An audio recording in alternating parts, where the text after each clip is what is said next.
Hey everybody, welcome back to the channel, and in today's video I'm going to be giving my review for The Man from Toronto. This came out last year. I skipped it last year just because I've not been a huge Kevin Hart fan recently. I liked Parenthood, or Fatherhood. Which one was it? Fatherhood. Fatherhood. I did like that one, but his style of comedy, his usual style of comedy, has really been kind of burning out on me because it's just a lot of yelling. But I went ahead and decided to watch this because it is getting a physical release, so I wanted to see if I wanted to own it, because I do like Woody Harrelson, who is also in this with him. But so basically, Kevin plays, I believe his character's name was Teddy, I think, and he's trying to get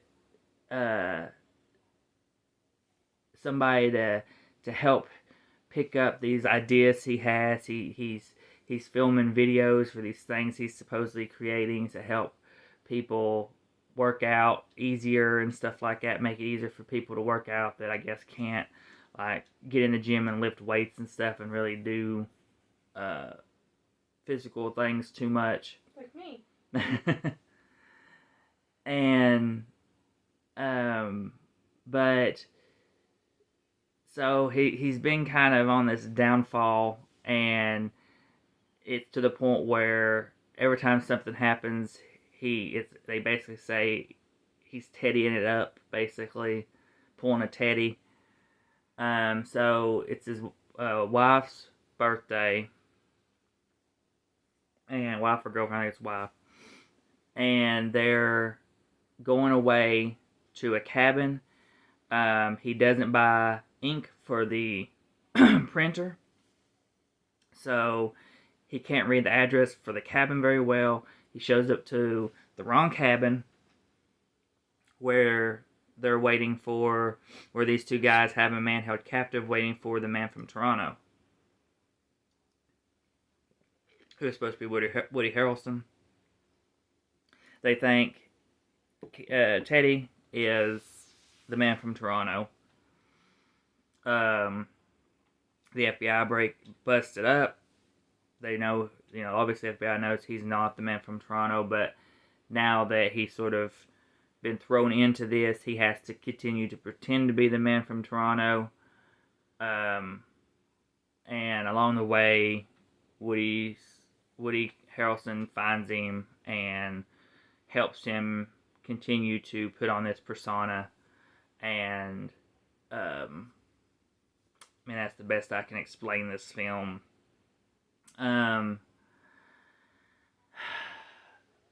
This movie was a mixed bag for me. I thought the middle, or the end and the beginning, were good. When you get sort of the, I don't want to call it a twist or whatever you want to call it, but I liked the beginning. I thought the beginning did very well. It was paced fine. It was decently funny. I thought the end worked. The middle dragged. I thought this movie was too long. I thought you should have shaved this movie down to about an hour and a half ish.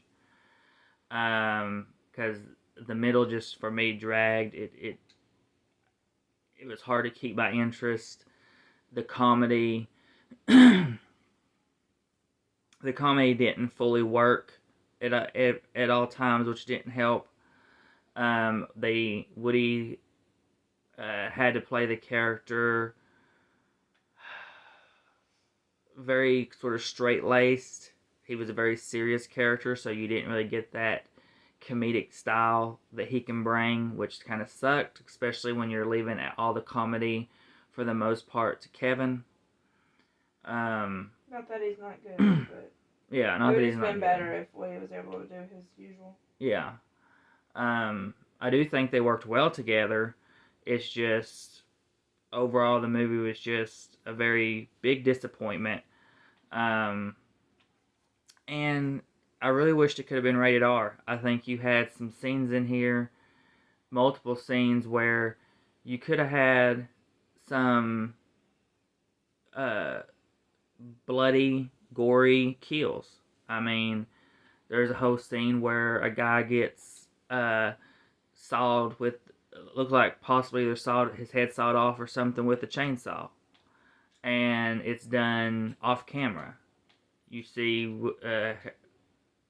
you see Woody's character sawing him, but he's like holding it down, and he's below the camera. The other guy's below the camera, so it just kind of sucks. You know, I feel like this was a very big missed opportunity. This could have been so much better, so much funnier had you let uh, the guys just be themselves, or play. Woody play it just a little bit different.